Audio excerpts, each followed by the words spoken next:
नमस्कार, मैं हूं आपके साथ नैना और आप देख रहे हैं न्यूज 31 उत्तराखंड।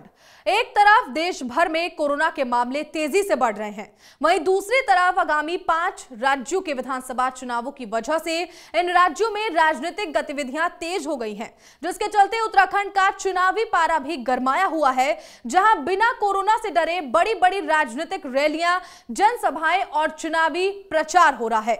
वहीं हैरानी इस बात की है कि जहां एक और शासन प्रशासन ने कोरोना को लगाम लगाने के लिए नाइट कर्फ्यू का ऐलान किया है, वहीं दूसरी ओर विधानसभा चुनाव को लेकर हो रही रैलियां क्या प्रदेश में कोरोना को बढ़ने में जिम्मेदार नहीं है? क्या लोग कोरोना से बेपरवाह होकर कोरोना के नियमों का पालन नहीं कर रहे? क्या दिन में रैली और रात में कर्फ्यू से रुक जाएगी कोरोना की नई लहर?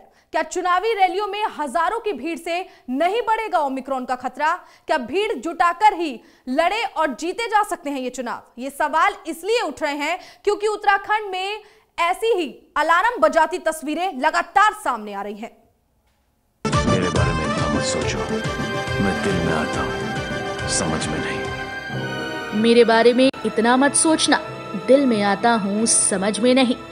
ये डायलॉग असल में सलमान खान ने कहा था, लेकिन फिट बैठ रहा है कोरोना वायरस पर। उत्तराखंड में कोरोना संक्रमण के मामले फिर से बढ़ रहे हैं। कई जिलों में वैक्सीन की कमी की बात सामने आई, तो कहीं स्वास्थ्य सुविधाएं चरमरा रही हैं। लेकिन चुनावी राज्य की रैलियों में कोरोना महामारी का डर रत्ती भर भी नहीं है। कोरोना का डर इन रैलियों और रोड शो में हजारों लाखों की संख्या में आने वाले लोगों के न दिल में आ रहा है और न ही समझ में। ये बात कोरोना को भी अंदर ही अंदर खाई जा रही है। मतलब बेचारे कोरोना ने एक साल में जितना भूचाल मचाया, ये सारे मिलकर सब मिट्टी पलीद किए दे रहे हैं।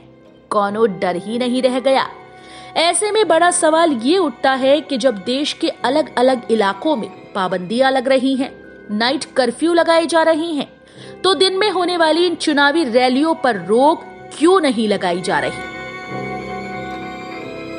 देश और दुनिया में कोरोना के नए वेरिएंट ओमिक्रॉन के केस जिस तेजी से बढ़ रहे हैं, उसी की वजह से पीएम नरेंद्र मोदी ने बीते 30 दिसंबर को अपना यूएई का दौरा रद्द कर दिया था। लेकिन देश में हो रही चुनावी रैलियों पर कोई रोक नहीं दिख रही। ऐसा बिल्कुल भी नहीं है कि चुनाव प्रचार का सिर्फ एक ही तरीका है, बड़ी बड़ी रैलियां, बड़ी बड़ी भीड़। कोरोना काल में सब कुछ ऑनलाइन हो रहा है, बच्चों की पढ़ाई से लेकर हमारे और आपके ऑफिस के काम तक। फिर नेताजी का प्रचार ऑनलाइन क्यों नहीं हो सकता? हालांकि पीएम ने अपना यूएई का दौरा रद्द करने के बाद अगले ही दिन हल्द्वानी में विशाल जनसभा को संबोधित किया था। ऐसे में जहां एक ओर उत्तराखंड की धामी सरकार ने प्रदेश में बढ़ रहे कोरोना संक्रमण के मामलों को देखते हुए नाइट कर्फ्यू लगाया था, तो क्या इस बीच हल्द्वानी में पीएम मोदी की विशाल जनसभा को कराना जरूरी था? क्या कोरोना के मामलों में हो रही बढ़ोतरी के बीच सरकार का लोगों के स्वास्थ्य के साथ खिलवाड़ करना जरूरी था? ऐसे तमाम सवाल जहन में उठ रहे हैं, लेकिन इन सब का जवाब कौन देगा, इसका भी कुछ पता नहीं।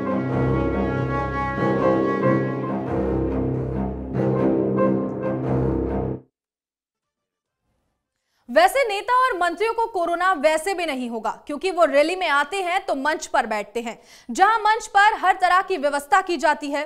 उनका कुछ बिगड़ने वाला नहीं है, और अगर कुछ बिगड़ता भी है तो उनके पास तमाम संसाधन है, किसी ना किसी तरह वो बच ही जाएंगे। रेमडेसिविर के जो इंजेक्शन कालाबाजारी के चलते महंगे मिल रहे हैं, नेताओं के लिए सस्ते दाम पर उपलब्ध हो जाएंगे। सोचना तो जनता को है, इसीलिए मास्क लगाइए और सोशल डिस्टेंसिंग का पालन कीजिए। भीड़ का हिस्सा मत बनिए। जिसको मन करे उसको वोट दे आइए, लेकिन अपनी और अपने परिवार की जिंदगी से मत खेलिए। हर खबर में होगी हमारी नजर। खबरों से जुड़ने के लिए हमारे चैनल को सब्सक्राइब करें और बेल आइकन दबाना ना भूलें।